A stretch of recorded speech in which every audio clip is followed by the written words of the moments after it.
Okay guys, so after we've gone through word equation, the next step up is skeleton equations. Now this is a lot more difficult than word equations because you have to have an understanding of the crisscross rule. You have to be able to understand how these compounds form. Okay? And it's very, very important that we always use the crisscross rule whenever you need to create a compound.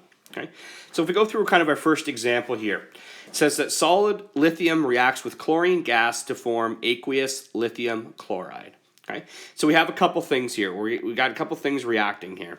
So it says that solid lithium reacts with chlorine gas, okay, to form. So it's basically saying we have two things reacting together, lithium and chlorine gas. Okay, so we are going to write those down here. Okay? Now we aren't going to write them out in words. We're going to write them out in their chemical formulas, okay, because that's what skeleton equations are. So what that is, it says solid lithium. So we write Li for lithium, and it's solid. So we're going to state that with an S. Now the S it goes into a subscript mode, so it's just below the line. So we've got solid lithium reacts with chlorine gas. So Cl. Now very, very common mistake is you would write just Cl. Okay, but remember chlorine, bromine, iodine, the super 7 or the diatomics, they can never be on their own. So it can't be Cl, it has to be Cl2. Okay? Lithium is not one of them. That's why lithium can be by itself. But chlorine gas is a diatomic, meaning that it can't be on its own. Okay? And it's a gas, so we're going to state that with that. So lithium plus chlorine gas. Okay? Now the next part is it says it is going to form, so there's my reaction arrow. Okay? And it says it's going to form aqueous lithium chloride. Okay? So this is a compound. Now, whenever we see a compound, you can't just write down lithium chloride. We have to make sure that we do the crisscross rule. So I'm going to just do that right down here. So I'm going to look up lithium, and I know it's got a 1+ charge. And then I'm going to look up chlorine, and I know it's got a 1-. So when I do my crisscross, I get LiCl. So I'm going to go back up here, and now I write out lithium chloride, and it says that I have an aqueous form of that. And what an aqueous means is just been dissolved in water, that you've taken lithium chloride and dropped it into water. Okay, and that's why they call it aqueous. So I finish that out with my symbol for aqueous. And this is my final answer that we have here. Okay, this is a skeleton equation. Now notice it doesn't account for the fact there was 2 chlorines over here and only 1 over here. We don't need to. Those are balanced. But on skeleton, we don't need to. So let's go through a couple more examples. Okay, something like this. Those are the hard parts. That's what I really want you to focus on. It's going back and saying. All right, our next one says that solid iron.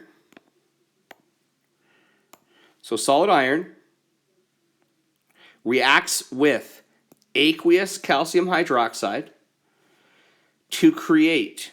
So now we're going to create 2 things. We're going to create sodium calcium and aqueous iron 2 hydroxide. Now this is a big step up because there's a lot of compounds here, so we're going to have to do a lot of crisscross rules. Okay, so let's go through this step by step. So we are going to start with the first one, solid iron. Now this is not a compound iron, so we can just write out Fe, and it's the solid version of it. Let me just do that a little bit better here. I'm just learning to type on an iPad or draw on an iPad. Okay, so Fe, and it's the solid version of it. So solid iron reacts with aqueous calcium hydroxide. Well, this is a compound. Whenever you have a compound, we're going to have to go down here. We're going to have to make sure we write this out. So calcium's got a 2+. Okay, OH, hydroxide, it's got a 1-. So when I do my crisscross rule, I end up getting Ca1 OH2. So calcium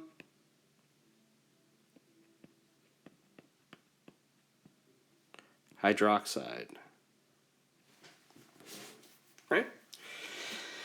It's going to create, we're going to go across here, it's going to create solid calcium. Well, that's just the element, so I don't need to do any kind of crisscross rule there.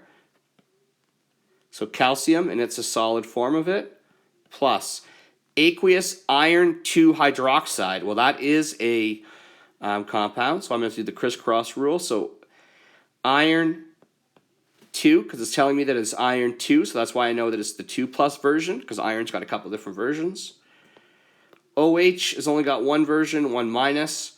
I do my crisscross rule, and I get Fe OH2. Finish this off. Fe OH2. I'm not done yet, though. I have to state what state it's in, and it is aqueous. Okay. And that's my final answer there. Okay. Now we're going to do one more just to make sure that we're clear.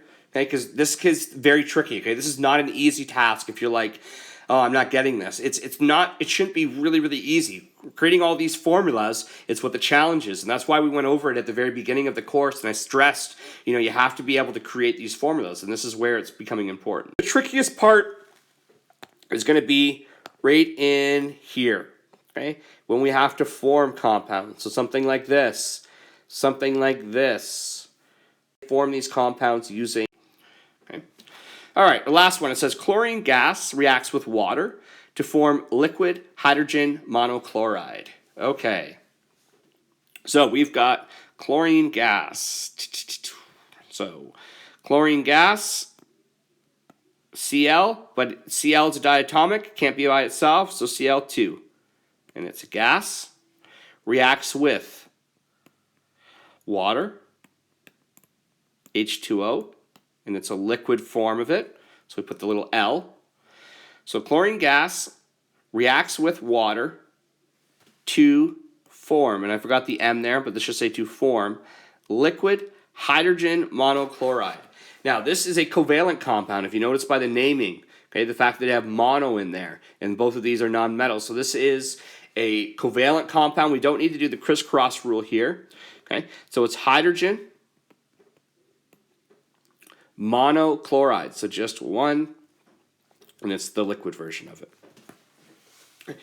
So these are what we call skeleton equations. Again, it's just making sure that you have proper chemical formulas, the crisscross rule.